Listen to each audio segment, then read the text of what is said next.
দশম শ্রেণীর সুপ্রিয় শিক্ষার্থী বন্ধুরা, সবাইকে জানাই ঈদের শুভেচ্ছা। আশা করি সবাই পরিবার পরিজন নিয়ে ভালো আছো। আমি নাসরিন আক্তার, সহকারী শিক্ষক Bangla, engineering university girls school and college কর্তৃক আয়োজিত অনলাইন ক্লাসে জানাই স্বাগত। আমার আজকের পাঠ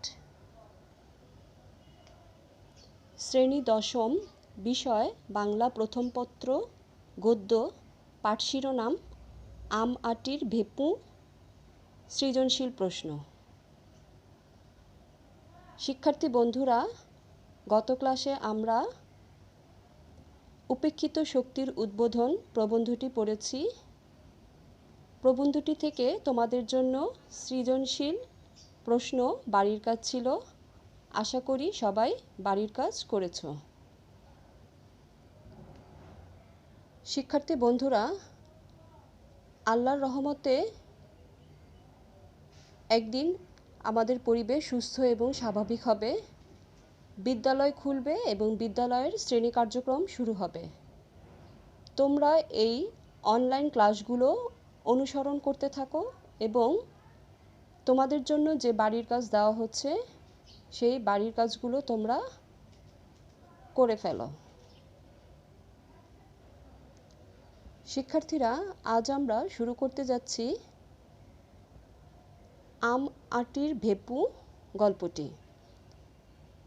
আম আটির ভেপু গল্পটি লিখেছেন বিভূতিভূষণ বন্দ্যোপাধ্যায়।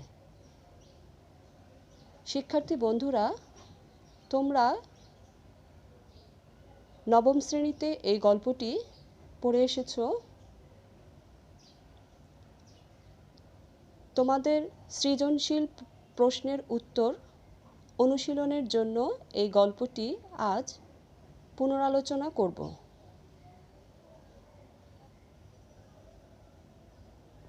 শিখন ফল।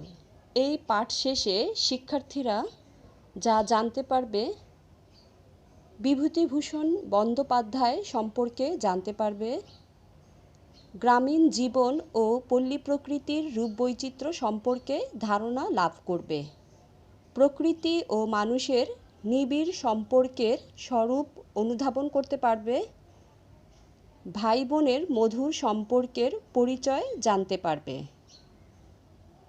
দারিদ্র্যের মধ্যেও গ্রামীণ জীবন শিশুদের কাছে প্রিয় হওয়ার কারণ ব্যাখ্যা করতে পারবে, মা ও শিশুর মধ্যে স্নেহ ভালোবাসার বন্ধন সম্পর্কে ধারণা লাভ করবে।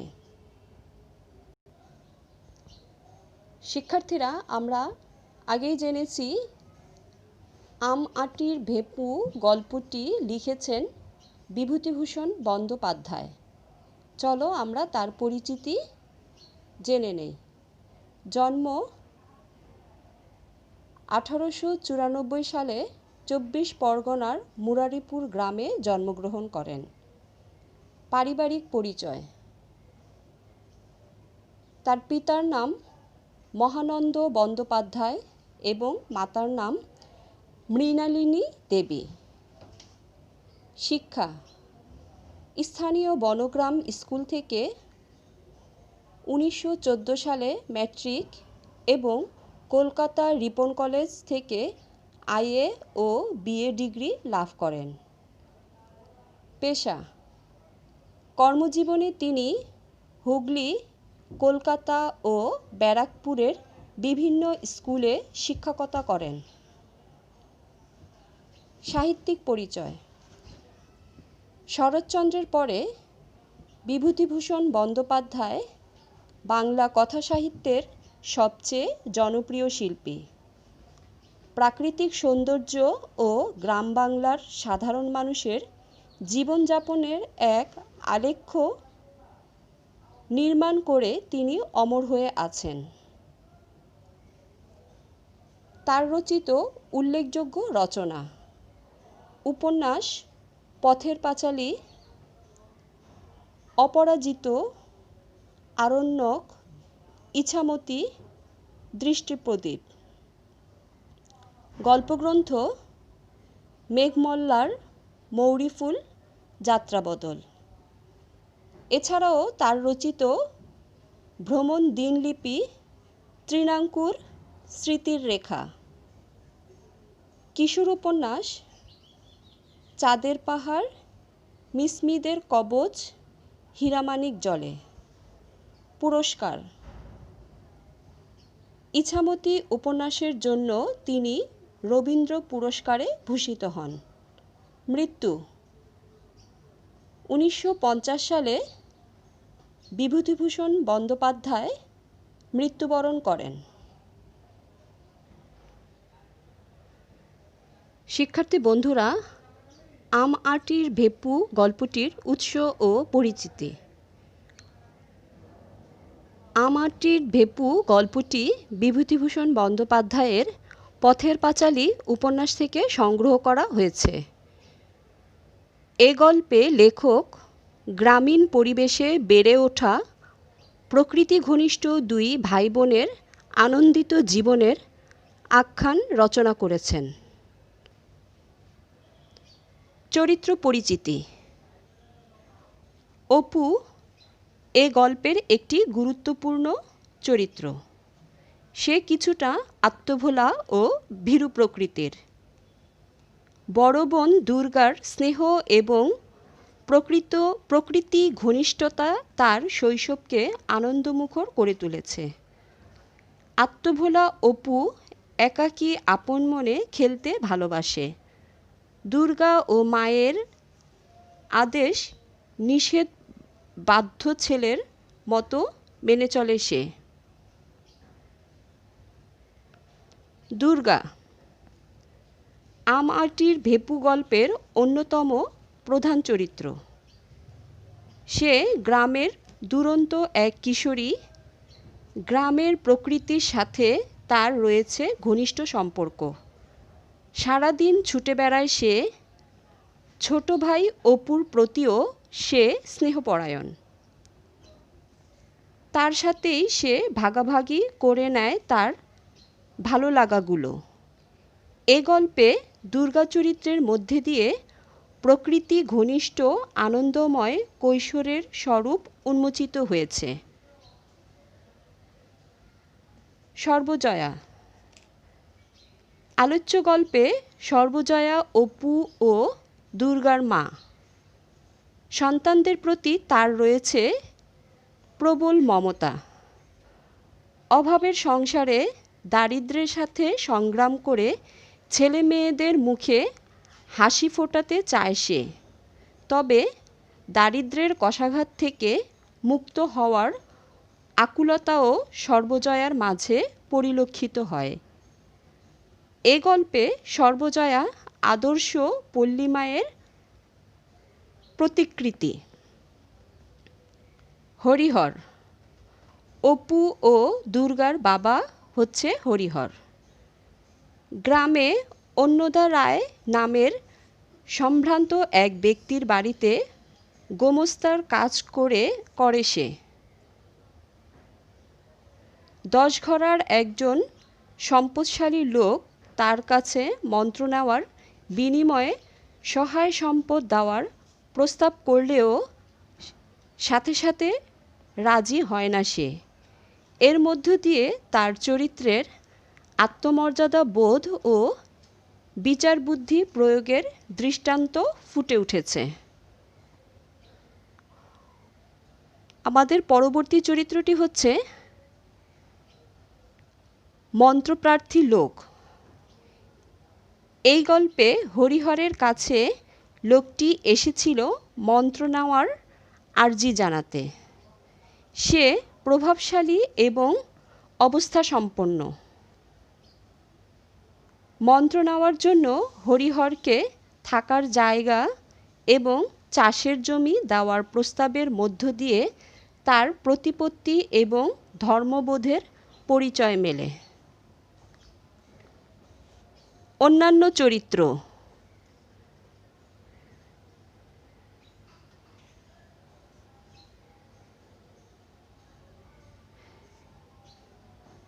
গল্পটিতে হরিহর রায়ের জ্ঞাতিভ্রাতা নীলমণি রায় মজুমদার মশাই রাধাবষ্টমের বউ সেজ ঠাকুরন, অন্নদা রায়, ভুবন মুখার্জী চরিত্রগুলো এসেছে অত্যন্ত সংক্ষিপ্ত পরিসরে। গল্পের কাহিনী এগিয়ে নেওয়ার ক্ষেত্রে চরিত্রগুলো গুরুত্বপূর্ণ ভূমিকা রয়েছে। শিক্ষার্থী বন্ধুরা, আমাটির ভেপু গল্পটির মূল বক্তব্য তোমাদের সামনে তুলে ধরা হলো। আমরা সংক্ষেপে গল্পটির বিষয়বস্তু বা মূল বক্তব্য জানব।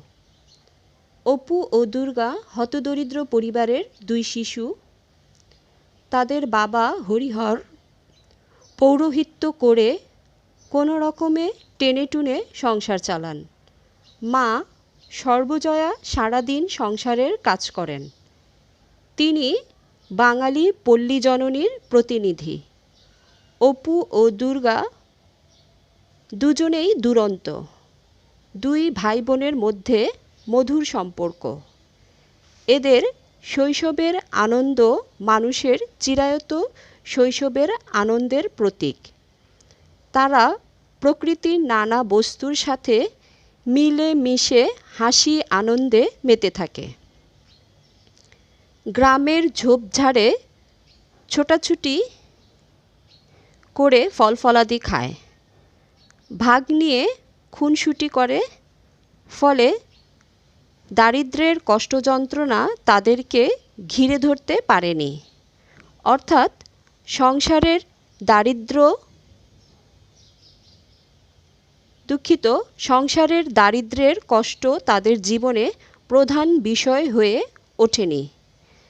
তারা সবুজের ছায়ায় ফুল ফল প্রজাপতি পাখির আসরে ঘুরে বেড়ায়। তাদের আনন্দঘন শৈশবকেও আচ্ছন্ন করতে পারে না অভাবের সর্বগ্রাসী কালো ছায়া।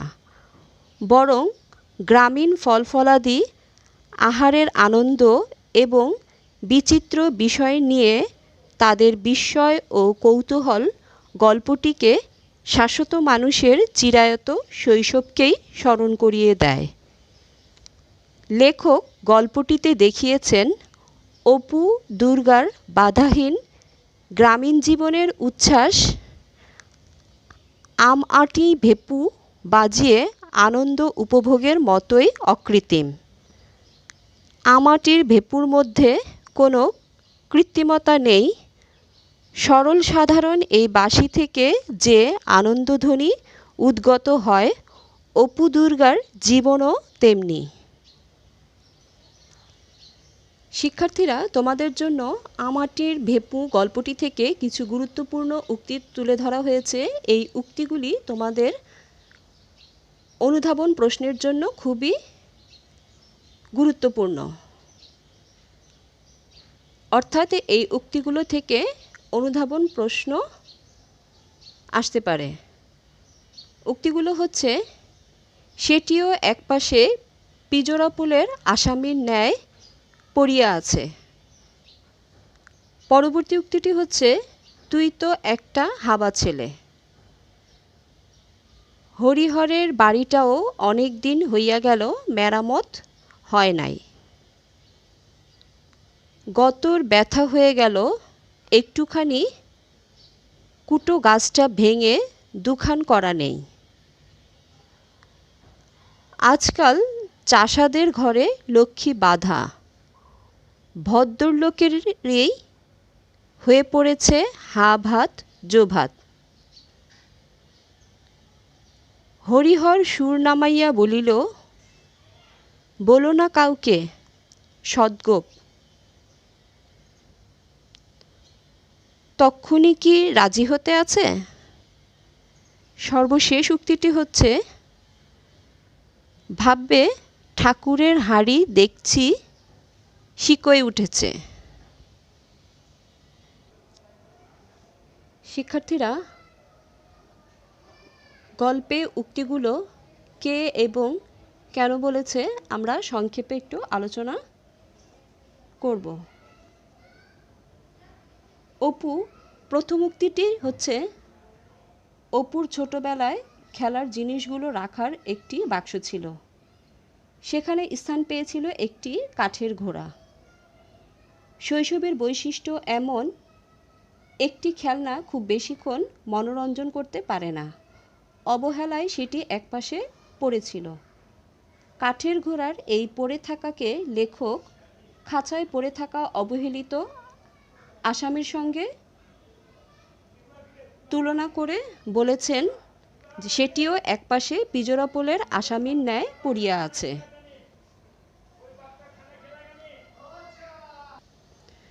তুই তো একটা হাবা ছেলে। আমের কুশি জড়ানোর জন্য দুর্গা অপুকে রান্নাঘরে তেল আর নুন আনতে পাঠাচ্ছিল।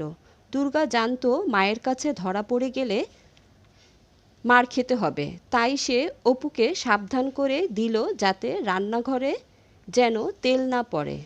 অপু ভীতু প্রকৃতির বলে অঘটন ঘটতে পারে ভেবে দুর্গা অপুকে হাবা ছেলে বলেছে।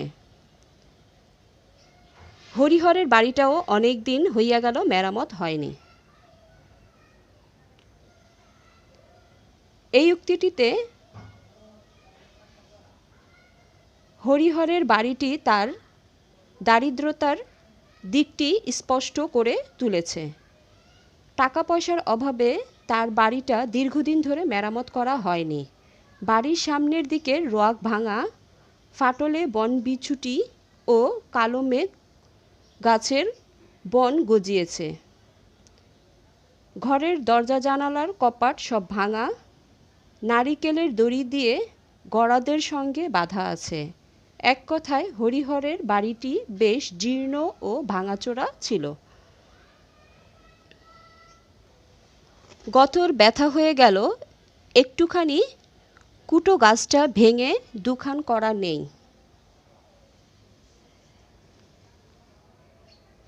গল্পটিতে সংসারে সর্বজয়া সারাক্ষণ হাড়ভাঙা পরিশ্রম করেন।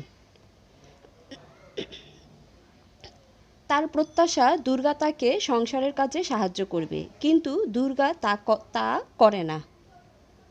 সারাদিন সে এদিক সেদিক ঘুরে বেড়ায়। সর্বক্ষণ পরিশ্রম করতে করতে সর্বজয়ার সমস্ত শরীর ব্যথা হয়ে যায়, কিন্তু তিনি দুর্গার সামান্যতম সাহায্যও পান না। এই কারণে আক্ষেপ করে তিনি উক্তিটি করেছেন। আজকাল চাষাদের ঘরে লক্ষ্মী বাঁধা, ভদ্র লোকেরাই হয়ে পড়েছে হা ভাত জো ভাত। এই উক্তিটিতে বোঝানো হয়েছে সময়ের পরিবর্তনের সঙ্গে সঙ্গে সমাজের কুলীনদের অবস্থার অবনতি হয়েছে। তাদের সামাজিক মর্যাদা থাকলেও আর্থিক অবস্থা একেবারেই নিচের দিকে নেমে গেছে। হরিহর সেই অবস্থা নিজের চোখে দেখে এসে সর্বজয়াকে তার বিবরণ দিয়েছে। সমাজে যারা চাষা বা কৃষক বা নিচু জাত বলে একসময় পরিগণিত হতো, তারা তাদের পরিশ্রম দিয়ে নিজেদের ভাগ্যের উন্নয়ন করেছে। ফলে অর্থনৈতিকভাবে তারা সমৃদ্ধি অর্জন করেছে। আর দেবী লক্ষ্মীকে যেহেতু সমৃদ্ধির প্রতীক মনে করা হয়, তাই হরিহরের পর্যবেক্ষণ অনুসারে চাষা তথা কৃষকদের ঘরেই লক্ষ্মী বিরাজ করছেন। শিক্ষার্থীরা, তোমরা পরবর্তী উক্তিটি দেখো। হরিহর সুর নামাইয়া বলিল, বলো না কাউকে সদ্গোপ।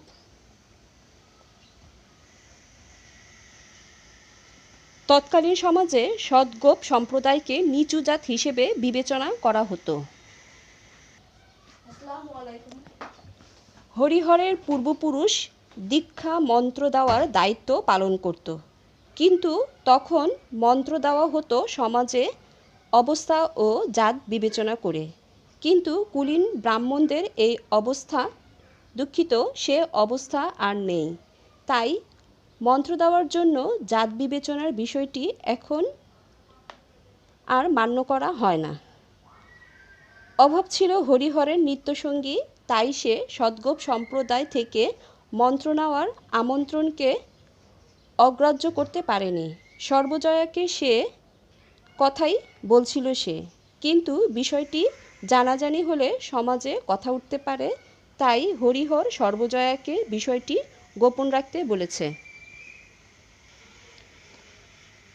তক্ষুনি কি রাজি হতে আছে? আমাটির ভেপু গল্পে হরিহর দরিদ্র ব্রাহ্মণ। রায়বাড়ির গোমস্তাগিরির কাজ ও এ বাড়ি সে বাড়ি পুজো আর্চা করে সংসার চালাতো সে। হরিহরের কাছে সদ্গোপ সম্প্রদায়ের এক ব্যক্তি পরিবারসহ মন্ত্র নেওয়ার প্রস্তাব করে। এর ফলে জমি যাওয়া পাওয়ার বিষয়টি হরিহরের কাছে মন্দ বলে মনে হয়নি, কিন্তু প্রস্তাব পাওয়ার সঙ্গে সঙ্গে রাজি হলে হরিহরের পারিবারিক দুরবস্থা সম্পর্কে সে আঁচ করতে পারবে। এই কারণে সে মিথ্যা ভান দেখিয়ে একটু সময় নিয়েছিল, আর তাই হরিহর এই উক্তিটি করেছিল। আমাদের সর্বশেষ উক্তিটি হচ্ছে, ভাববে ঠাকুরের হাঁড়ি দেখছি শিকই উঠেছে। সদ্গোপ সম্প্রদায় হরিহরকে মন্ত্র দেওয়ার অনুরোধ করলে সে ভাবার জন্য সময় চেয়ে নেয়। সর্বজয়াকে একথা জানাতে সে তাকে সঙ্গে সঙ্গে রাজি না হওয়ার অনুযোগ করে, কিন্তু হরিহর সর্বজয়াকে তাদের কৌলীন্য সম্পর্কে সচেতন করে। তাদের কথায় সঙ্গে সঙ্গে রাজি হয়ে গেলে কৌলীন্য নিয়ে প্রশ্ন উঠতে পারে এবং হরিহরকে তারা অভাবী ভাবতে পারে। এই কারণে সে তাদের প্রস্তাবে সঙ্গে সঙ্গে রাজি হয়নি, আর তাই এই উক্তিটি করা হয়েছে। শিক্ষার্থীরা, তোমাদের জন্য গল্পটি থেকে সৃজনশীল প্রশ্নের ধারণা দেওয়া হয়েছে। অর্থাৎ এখানে যেই বিষয়গুলো তুলে ধরা হয়েছে সেগুলো সৃজনশীল প্রশ্ন হিসেবে আসতে পারে, অর্থাৎ উদ্দীপকের বিষয় হতে পারে। তোমরা গল্প থেকে এই বিষয়গুলো অবশ্যই পড়বে। আমাটির ভেপু গল্পের সর্বজয়া ও হরিহর দম্পতির জীবন সংগ্রামের দিক, অপু ও দুর্গা দুই ভাই বোনের মধুর সম্পর্কের দিক, অপু, দুর্গা ও হরিহরের চরিত্র বিশ্লেষণ, মাতৃস্নেহের শাশ্বত রূপ বিশ্লেষণ, বাংলাদেশের গ্রামীণ জীবনচিত্রের পরিচয় এবং প্রকৃতি ও মানুষের নিবিড় সম্পর্কের স্বরূপ বিশ্লেষণ, অপু ও দুর্গার মাধ্যমে শিশুর দুরন্তপনা ও চঞ্চলতার স্বরূপ বিশ্লেষণ, হরিহরের মাঝে ফুটে ওঠা আত্মমর্যাদার দিকটি বিশ্লেষণ, আমাটির ভেপু গল্পের মূল ভাব বিশ্লেষণ। অর্থাৎ গল্প থেকে এই বিষয়গুলো তোমরা অবশ্যই শিখবে এবং তা তোমাদের সৃজনশীল প্রশ্নের উত্তরের লেখায় সহায়তা করবে। শিক্ষার্থীরা, আমরা আমাটির ভেপু গল্পটির চরিত্র পরিচিতি আলোচনা করেছি। পাশাপাশি তোমাদের জন্য গল্পটির কিছু গুরুত্বপূর্ণ বিষয়ও তুলে ধরা হয়েছে। বিষয়গুলো হচ্ছে গ্রামীণ প্রকৃতির মাঝে আনন্দঘন শৈশবের স্বরূপ। পরবর্তী বিষয়টি হচ্ছে ভাই বোনের মাঝে মমত্বপূর্ণ সম্পর্কের পরিচয়, মাতৃত্বের শাশ্বত রূপের পরিচয়। এছাড়াও রয়েছে দারিদ্র্যকে জয় করার প্রচেষ্টার স্বরূপ। এই বিষয়গুলো গল্পের মধ্যে রয়েছে। তোমরা গল্পটি ভালো করে রিডিং পড়বে এবং এই বিষয়গুলো সম্পর্কে জানবে, এবং আমি সৃজনশীল প্রশ্নের যে ধারণা দিয়েছি সেই ধারণাগুলো তোমরা লাভ করবে, যেন সৃজনশীল প্রশ্নের উত্তর ভালো করে লিখতে পারো। শিক্ষার্থীরা, তোমাদের জন্য বাড়ির কাজ, সৃজনশীল প্রশ্ন। উদ্দীপকটি হচ্ছে, গনি মিয়া একজন দরিদ্র কৃষক, নিজের জমি নেই, অন্যের জমিতে চাষ করে। তার দুঃখ কষ্ট অভাব দেখে স্থানীয় চেয়ারম্যান ওসমান আলী শহরে তার চামড়া শিল্পে কাজ করতে বলে এবং থাকা খাওয়া সহ মোটা অঙ্কের বেতন দেওয়ার প্রস্তাব দেয়। উদ্দীপকের আলোকে আমাদের ক নং প্রশ্ন হচ্ছে, টোল খাওয়া টিনের ভেপুবাসীর দাম কত? আমরা গল্পটি আগেও পড়েছি এবং আবার পড়লে জানতে পারবো টোল খাওয়া টিনের ভেপুবাসীর দাম 4 পয়সা।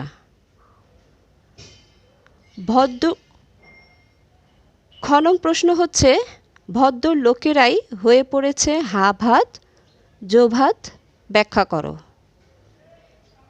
শিক্ষার্থীরা, আমি গুরুত্বপূর্ণ উক্তিগুলো আলোচনার সময় এই উক্তিটি আলোচনা করেছি। আশা করি তোমরা এই প্রশ্নের উত্তরটি লিখতে পারবে। আমাদের গ নং প্রশ্ন হচ্ছে উদ্দীপকের গনিমিয়ার সাথে আমাটির ভেপু গল্পের কোন চরিত্রের সাদৃশ্য রয়েছে, ব্যাখ্যা করো। অবশ্যই আমরা উদ্দীপকটি পড়ে বুঝতে পেরেছি উদ্দীপকের গনিমিয়ার সাথে আমাটির ভেপু গল্পের অপু ও দুর্গার বাবা হরিহর রায়ের চরিত্রের সাদৃশ্য রয়েছে।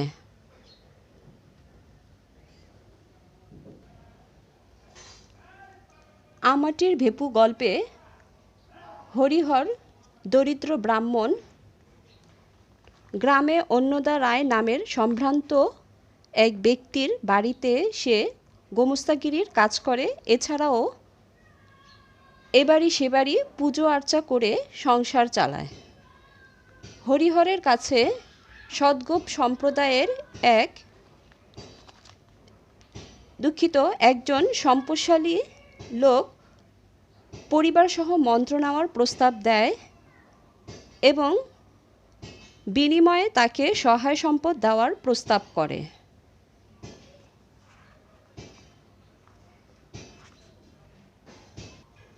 উদ্দীপকেও আমরা পেয়েছি গনিমিয়া একজন দরিদ্র কৃষক, তার নিজের জমি নেই, অন্যের জমিতে সে চাষ করে এবং তার দুঃখ কষ্ট দেখে স্থানীয় চেয়ারম্যান ওসমান আলী তাকে তার চামড়া শিল্পে কাজ করতে বলে এবং থাকা খাওয়া সহ মোটা অঙ্কের বেতন দেওয়ার প্রস্তাব দেয়। সুতরাং আমরা বলতে পারি উদ্দীপকের গনিমিয়ার সাথে আমাটির ভেপু গল্পের হরিহর রায়ের চরিত্রের সাদৃশ্য রয়েছে। শিক্ষার্থী বন্ধুরা, আমাদের ঘ নং প্রশ্ন হচ্ছে উদ্দীপকটি আমাটির ভেপু গল্পের খণ্ডচিত্র মাত্র, মন্তব্যটির যথার্থতা নিরূপণ করো। উদ্দীপকে গনিমিয়ার মাধ্যমে আমাটির ভেপু গল্পের হরিহর রায়ের হতদরিদ্র পরিবারের কথা তুলে ধরা হয়েছে।